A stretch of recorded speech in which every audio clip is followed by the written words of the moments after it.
three. Going for the St. Louis now. Oh no! Son of a bitch. You get your two? Yeah. Welcome back to the channel, everyone. Thotgor here, of course. Yes, today's video is coming a little later than usual.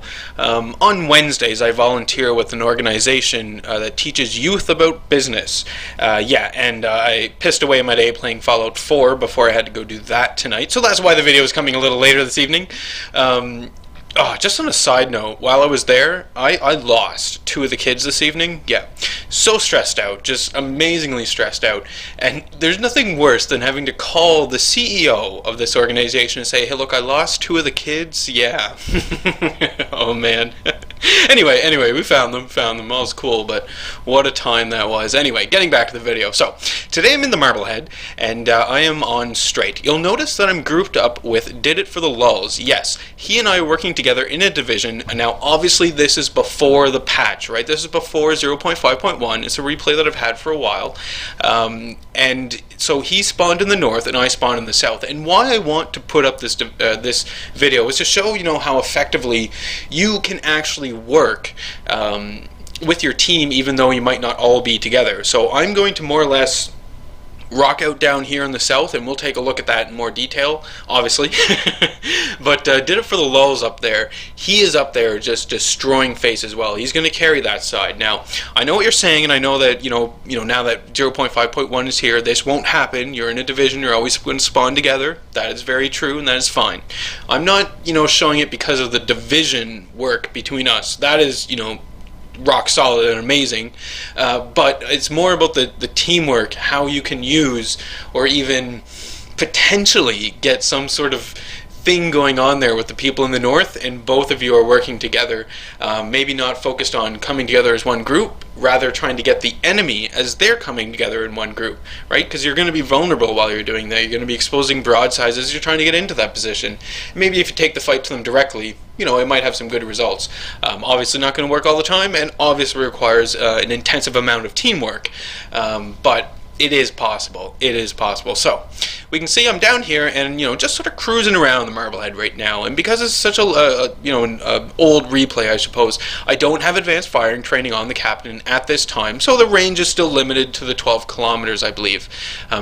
Just taking a look at what's around me, and not trying to just run in there, right, and become center of focus. So there's a Kuma. Yeah, we're gonna put shots into him. Armor piercing, obviously. Get a nice little hit on him on that salvo, so that wasn't too bad at all. And he's turning away now. It's going to make it a lot harder to actually hit him. I take a speculative, or some speculative shots out at him, not really expecting those to do a whole lot, and he pops out, but, in and out at this time. So I'm reassessing. Don't want to focus too much on one ship. You don't want to put those blinders up, so I'm taking a look around, seeing what my team down here is doing. I noticed there's an enemy ship right there. He's just sort of charging into the middle, sort of unsuspecting, shooting at my allies in the north. So alright, I'm going to start shooting at this guy, seeing what I can do to take this guy down, and then I can circle around and help some of the allies that I have in the south. Remember, trying to keep with my group down here. So immediately putting more armor piercing into him. I mean, why the hell not? It's, I think it's an Omaha, I don't know. Maybe a Phoenix. But, yeah, Omaha. So just, destroying this guy with the armor piercing. I still see people actually shooting high explosive. I usually give them the benefit of the doubt and say, well, they're shooting high explosive maybe because they don't have the upgraded guns for the extra damage or whatnot. And I'm talking about tier 5s. But it just doesn't make... I don't think that's a legitimate excuse. You should really be firing armor piercing at these sorts of targets. It's just going to kill them a lot faster, rather than the high explosive. The high explosive is great, don't get me wrong, but against an Omaha, a Phoenix, a Marblehead, the German cruisers, right? Yeah, take him down with armor piercing. So there's my first kill. Omaha's gone, got the first blood on that. That's not too shabby at all. And you'll notice that Did It for the Lulz is still up there, rocking out as well. Here is a St. Louis. Now, I am firing armor piercing. At the time, though, you can't hear because I muted the sound, but at the time I'm asking Did It Lulz, like, should I be shooting armor piercing at the St. Louis? And, yeah, he didn't think that there was a problem with it, but, I mean, I am doing pretty decent damage, right? I just thought and expected that if I fire high explosive, maybe that would have done better. I don't know. Interested to know what you guys would think on that anyway. So I did take a bit of damage here from the St. Louis in trying to get this guy gone, right? I got a little greedy because there are some enemy ships behind me that are firing at me. And I also have these guys off to the port side that are firing at me, so need to be careful on the second kill, and I don't really want to die. So I've got this Thotgor here. There he is there, so I'm going to start firing armor piercing at him as well, but you'll notice that I am getting far away from the south, and I should really be focusing on the south, right? And that's sort of what's going through my mind at this time. I mean, you know, looking back on this, I can talk about the teamwork on the north and south. When I was actually playing the battle, I did actually want to get did it for the lulz. So that was my whole plan, was to group up with him. It didn't work out though, right? And look at my health. I'm not willing to make that risk. So this is actually the sort of a turning point in this battle, because it's still relatively even. I mean, we're leading them by one ship basically, so it's still relatively even at this time. So that's sort of now what I've accepted. Like, no, you know, he's fine up there. They're doing fine. The south isn't doing so great.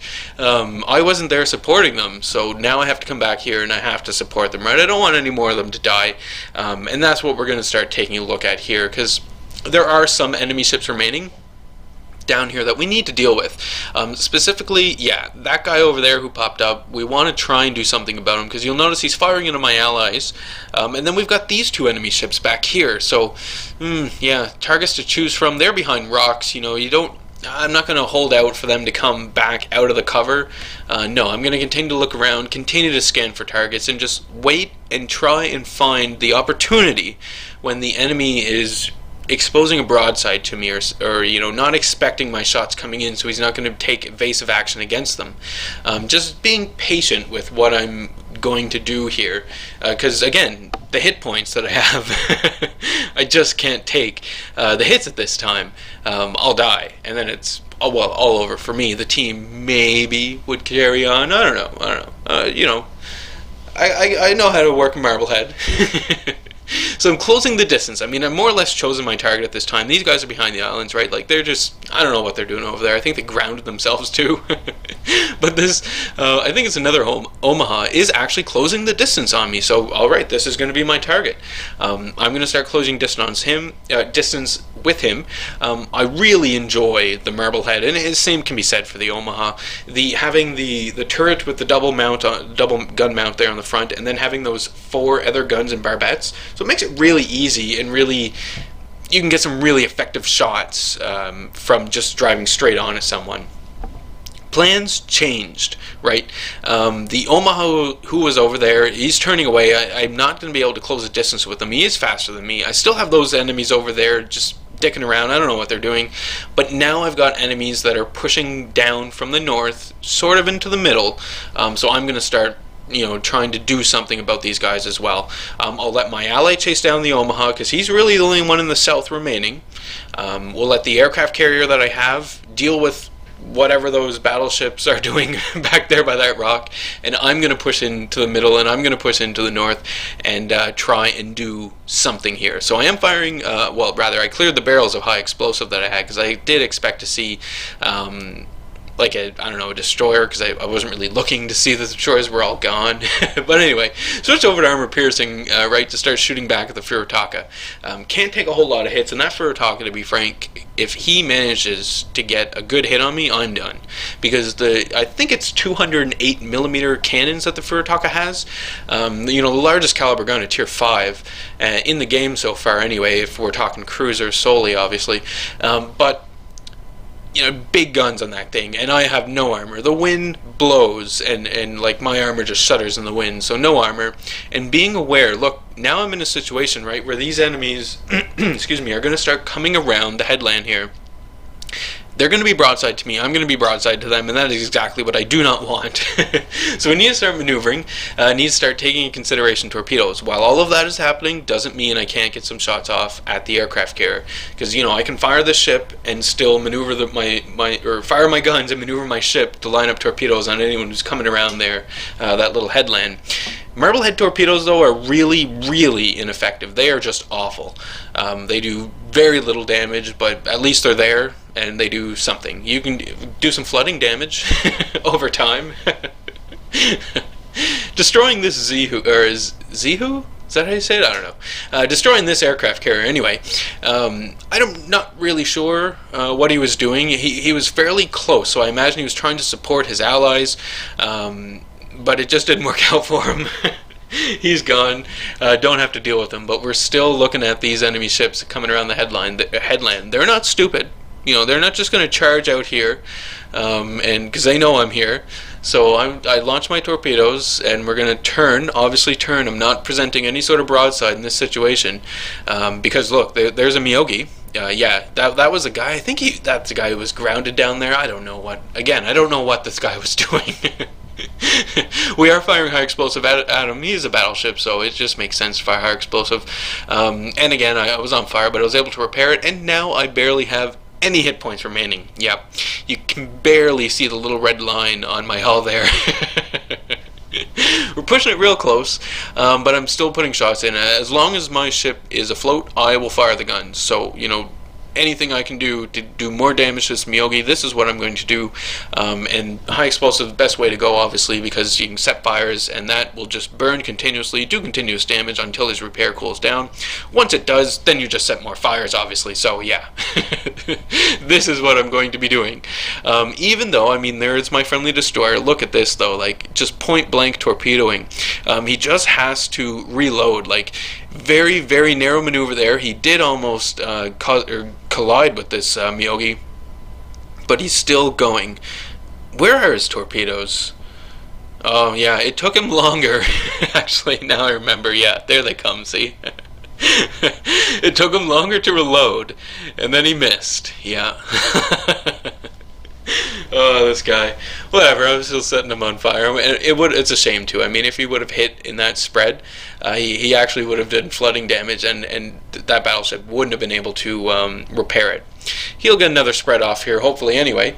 I'm circling back, using the island as cover, again, because look at my hit points. You know, I'm not charging out there and taking chances. Again, you know, I'm divisioned up with did it for the lulls here, and you'll see he's in the north there, and he's pushing and funneling these guys down, right? So that's I'm going to stay here in support of that, because once you sort of corral the enemy around like this, you find that they're really, really easy to pick off. Really easy to pick off because they're all struggling for targets. They're freaking out because you're in closer than they would like anyway. So they know that the end is coming, so they're really freaking out, especially at this time where the points are so close. We're capping their base. You know, the enemy usually tends to make some crazy moves in these last few seconds here, and ideally you'd want to be in a position to take advantage of that. Battle over, though, managed to survive somehow, some way, and we did excellent. I mean, over 200,000 credits, 4,300 experience, and I got the first blood and 2 kills. More importantly, did it for the lulls, and I just destroyed these people, right? Like, at the end of the battle, we were looking at the overall results, and he was like, yeah, you know, that's how NGA does this. And it's true. It's true. We do normally kick a lot of ass here. Overall results, I mean, in terms of damage done, there was a bit of damage done. Not 100,000 or anything like that, but still decent damage, and over 200,000 credits I walk away with, and lots of free experience that I could one day convert if I so choose. Next battle we're looking at is in the Grimyashki, and I'm grouped up with Pudahead today. So we are on fault line, and it is, you know, capturing the enemy base, basically. We each have our own capture zones here. And again, this is a later clip that I had recorded, maybe at the beginning of November, potentially. But here we go. Looking around, just, again, you know, the beginning stages here of the battle. You want to take a look, see where people are going. Obviously, Pudahead and I are planning things out, seeing where we want to go. My general plan, it just sort of pauses here for a minute. There we go. My general plan is to, as normal when I'm in a destroyer, kind of hang around in the middle. I usually come down this west side, down these 3 islands. You can see them there. And you know, then circle into the middle, kind of look around, see what's going on, maybe act as a scout as well to my battleships that are in the background. Hopefully they'll get some shots off. I don't, you know, I struggle with this because I do scout a little in my destroyers. I don't necessarily do it all the time, and I generally, when I'm scouting in my destroyers, it's when it's called for. At the beginning of the battle, or, you know, mid-battle when we're trying to locate other enemy ships, stuff like that. That's when I'm scouting in a destroyer. Other than that, what I'm doing in my destroyer is, depending on the destroyer I'm in, I'm trying to line up torpedoes, ambush people, you know, get that going. Or, like, if I'm in a Russian destroyer like this, again, I'm going to be making use of cover as best as I possibly can, ideally anyway, and firing off my guns, right? Because Russian destroyer with your guns and whatnot. So that's what I'm doing at this point in time. Given that I'm in a Russian destroyer, I like that I have these 3 islands. There's, you know, Island 1 passing it now, Island 2 coming up on the port side here. I like using these 3 islands to sort of go in and out of them, not only to fire off shots as you know, targets become available, but if I have the torpedoes. I know the Gremyashki has 8-kilometer torpedoes, right, but they're painfully slow, and I find them really ineffective when you're trying to launch them at their maximum range, unless the enemy is just, excuse me, you know, really dumb and not going to move at all. They're not going to work. And move at all once they spot them, because I know, yeah, lots of people driving straight lines. But anyway, that is what I'm going to do, and what I'm going to focus on in the Gremyashki. It's the same thing when you're in the Gevny, or Jevny, the Tier 5 Russian destroyer that they have now. You know, basically the same thing, and in fact, your torpedoes only go 4 kilometers, so you don't even have the option of using 8-kilometer range. So moving into the center, and I have started to spot some enemies, right? You can see 2 enemies popping up here. They're really far away from me, so I still have a, you know, good distance that I can close on them while staying relatively safe. Also at this point here, you know, you want to watch out for other enemy destroyers, because generally speaking, the other enemy destroyers have the same plan as you. They're just using different islands in the southern part of the map. So yeah, be careful. My general rule of thumb on fault line is at the center, you know, the island right in the center of the map, that little tiny island. We can see it here on the port side, sort of. That island, I don't go beyond this island here. No, I always turn, and I'll make sure that I pass the island on the starboard side if I'm going towards the east, obviously. Just because I'll use this additional piece of cover if, you know, if shit goes down and I need to get out of here, well, I can turn and just sail straight away from this island, and then more or less out of harm's way. That is how I use this island. I don't recommend pushing beyond the island if you are in anything, right? Not at the beginning of the battle. Don't do it. There's an enemy destroyer. Okay, so I launched some torpedoes off at him. It's a Tier 4 Russian destroyer. I forget what it's called. Nah, it doesn't matter. Anyway, torpedoes are on the way. Took out his engines. He's not a whole lot he can do. There we go. 1 torpedo, kill him. He's gone. Devastating strike. That was amazing. And unfortunately, it was just shy of the enemy first blood. So, yeah, whatever. You can see Buddha is right behind me as well, or rather right there as well. He did take a few shots, so he's down to half health now. I'm still playing it safe here, not trying to become the center of focus at all. And I'm not being seen at this time as well, so that's great. We got some more enemies, and we're looking around, and it does look like our allied team is focused and pushing majority on the east side. You can see it here on the minimap. So that's where we're going to head over in support of them, right? Try and get not necessarily be the spearhead, because you don't have the armor to take that, but sort of, you know, outflank the enemy, get some torpedoes in on them, do what we can to maybe even stir them up, and ideally, ultimately, kill some enemies too if we're lucky enough. So that's what we're doing. Buddha here is crossing in front of me, so he's going to try and get in there just behind the islands, maybe do some sort of sneaky strike on the enemy, and I'm sort of going to follow suit, but not necessarily go all the way behind those islands. Again, I'm playing it safe. I don't want to just die, get blown up in a destroyer, because you'll notice I don't have my detonation flag on, right? You'll probably notice that in these lower tiers I generally don't have any flags on at all, just because. Buddha had mentioned this nice juicy battleship that is coming up, so I just spotted him. I was sizing that guy up, and I'm also taking a look at the guy off to the port side. But no, this battleship just looks like, you know, he's going to be coming into range here. This is a perfect time to do some ambush torpedoes, and look, I can even turn. He'll never see me. No. He starts turning and slowing down and maneuvering, right? So, alright, not feeling too good about that strike, but I'll shoot them off anyway. Again, keep in mind, painfully slow. we do have enemy ships popping up on the west side. Obviously, the enemy really focused on that west side, and we're really coming down the east. Some enemy ships have come back, circled back towards the east side to sort of try and help and stop us. But the majority of these enemies will still continue to push up this west side. So yeah, we kind of have a decision here as well to make, right? Like at this point in the battle, we more or less own the west side, or the east side rather. Not a whole lot of enemy ships there. We have a lot of allied ships there. So if they do encounter other ships, they'll probably deal with them pretty well. Whereas on the west side, there's no one. We have, well, one of my allies just died. There's another ally. There he is there. He's about to die as well. I've got Poot ahead, obviously. And then we've got another ally. So, 4 ships. Almost 3, because that guy's not going to last very long. To take on these enemy ships. So we have to do it. The choice is obvious here. It only takes like a second to look at the well, for me anyway, to look at the mini-map and realize, yeah, this is where we need to go. So that's what we're going to start focusing on. Pop my smoke because the enemies are really close to me at this time. Launch off my full spread of torpedoes. Maybe get that guy, probably not. Poot-ahead's moving in there. You'll notice that he was using my smoke as well, but now has popped his smoke as well. So we have a nice little smoke cover area in here where we can really do some damage. So he's shooting off his torpedoes as well, trying to get this enemy ship gone. It is a Congo, so if we can get him gone, that'd be great. I do end up hitting him with one of my torpedoes. Not too bad. I've got some more going in. Yeah, they all miss. Poot-ahead's torpedoes are coming in now, though, as well. And unfortunately, they miss as well.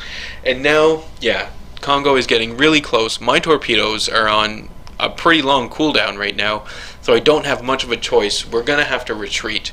You could make the argument that maybe I should go in the smoke and stop and just start bombing out or shooting at that Congo.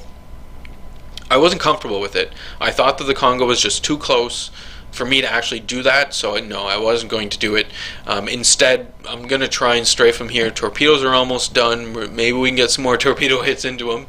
So there we go. One spread is gone. Holding off on the second spread just in case, because, I mean, he's almost dead anyway, so just getting some last shots into him. Congo gone. Fantastic. Alright.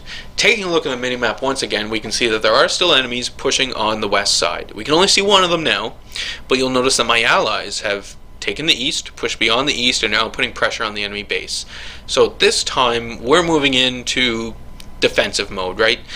We want to start really defending the base, our base, making sure that we're giving every opportunity to our allies in the south to continue capping while we prevent the capture of our base. That's how we're going to win this one, basically. So that's what we want to try and do. Have an enemy Wyoming up here, so I'm going to start launching or lining up torpedoes, because remember I held one torpedo spread in reserve, so we're just lining up on him because I do have torpedoes going in. There's one hit on him, so that's not too bad, and we'll just try and get one more without dying and without grounding ourselves. This is one of those crazy torpedo launches where you're in close and you're just trying to get out, like launch the torpedoes and get out. Managed to get both spreads though, but did take a bit of damage here in the process, so need to repair this stuff. But yeah, my engine or my repair is on cooldown and my engine is gone. I more or less thought that this is all over, unless my torpedoes can do something about that Wyoming, I say. So there's one hit on the Wyoming with the torpedo, so that's not too bad at all. The other spread unfortunately misses. So now it's going to be up to the teammates that I have around me, including Poot-ahead, who has torpedoes in the water. Yes, he does. There he goes. Just took out the Wyoming and saved me, because that would have been it for me. My engine's gone. It's over. Now I have a new chance. There is a Nicholas off in the distance. That guy is a pretty big threat. Luckily, he pops out of sight. Well, luckily, I can't shoot him anymore. He can still see me, though. We do have more enemies to deal with, however, and we are capping the enemy base now. But the enemies do have some ships down there on defense, and much like we're playing defense on ours, and they are causing a bit of an issue down there and slowing things down. So I got to stay alive longer here. It just has to happen. Poot-ahead as well. He's almost dead, but he's still going. And that's the main thing. It doesn't matter what your hit point level is, you're still going to do the same amount of damage. These enemy ships are making a mistake. The mistake that they're making is that they know that they're going to be fighting at least one destroyer, because they spotted me at the very least. Whether they spotted Poot-ahead, I can't say. but they're staying close to the islands. By staying so close to these islands, it makes it really easy for me to drive up to the island and ambush them as they come around with torpedoes, like 2 kilometers away, right? So, you know, keep that in mind when you're playing in any class, really, because you can do this in, I mean, obviously if you're in a destroyer, but I mean if you're in any class and you're fighting against a destroyer, keep that in mind when you're using islands as cover. Just as much as they can, you know, save you and give you cover, the enemy can also exploit them and use that to kill you. So I launched 2 spreads off at this guy here, right? He is doing exactly what I talked about. He just came out from around the island. He had no line of sight on me until the very last minute, and by this point my torpedoes are on the way for him, and there's not a whole lot he's going to be able to avoid it. And there he goes. There's my second kill, and it was that Kuma. No, that was from the other video. It was a Kuma. But we still have one other enemy ship to deal with. My allies, rather, are almost capped the enemy base down there. They did manage to deal with one of the enemy ships that was defending. They still have one more. You can see them down there. But for the most part, they have enough ships in there that they're able to just, most likely, they're going to cap this out, right? So awesome. All we have to do is just keep doing damage to this guy. If he manages to get into our cap, just make sure he's not actually accumulating any points. It's not even a matter of preventing him from getting into the cap at this point, right? So Putahead and I are here. We're both on the job. Going to see what we can get done. Unfortunately, I don't have a good shot on torpedoes on this New York here. He was just, you can see he was going beyond the island, and I just couldn't do it. Putahead is in a position though where he has launched his torpedoes. He's taken a few hits, and I think actually he might be burning at this time, not sure, but he has taken a few hits, and I'm very, very low health, so I'm trying to get in here as quick as I possibly can, but he does die. However, the torpedoes he launched at that enemy battleship all hit and did a bunch of damage to him. We're gonna see it here there he goes. Yeah, look at that. So excellent job there by Putahead, and now it's just a matter for me to just, well, me and the allies I have around me to finish this guy off, right? So I've launched my torpedoes, don't really expect them to hit. I'm just firing my guns, sending this guy on fire. I'm not going to say I don't care if I die at this point. It'd be a shame if I did, obviously, but we have this. I know this is a victory. There we go, right? So if I had to die, I would have paid the price and died.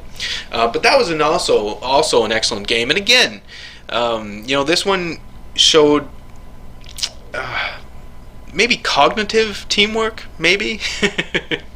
What I mean, call it what you want, is, you know, Putahead and I were in a division. We were working together, obviously, but we were also staying aware of the situation unfolding around us, and we were complementing the team, you know, based on that situation. There was no need for us to rush on the west side, take all the glory. If, you know, there's a lot of ships there, and they were all pushing on the west side, there's just no need for us to do that. So we went on the defense. So try and keep that in mind as well when you're playing. You know, just stay alert. Look at the minimap and try to complement what your team is doing. You might not agree with what they're doing, but if there are strong parts on the map, you know, where they're really pushing and really effective, try and complement those areas so that you can take advantage of it and exploit it, right? So anyway, that's today's video. Thank you very much for watching it through. As always, I hope that you enjoyed it. You know, leave any comments you have for me there. Hit the old like button as well. And if you were not a subscriber, please do hit the subscribe button as well. As always, folks, I do hope you enjoy the rest of your day.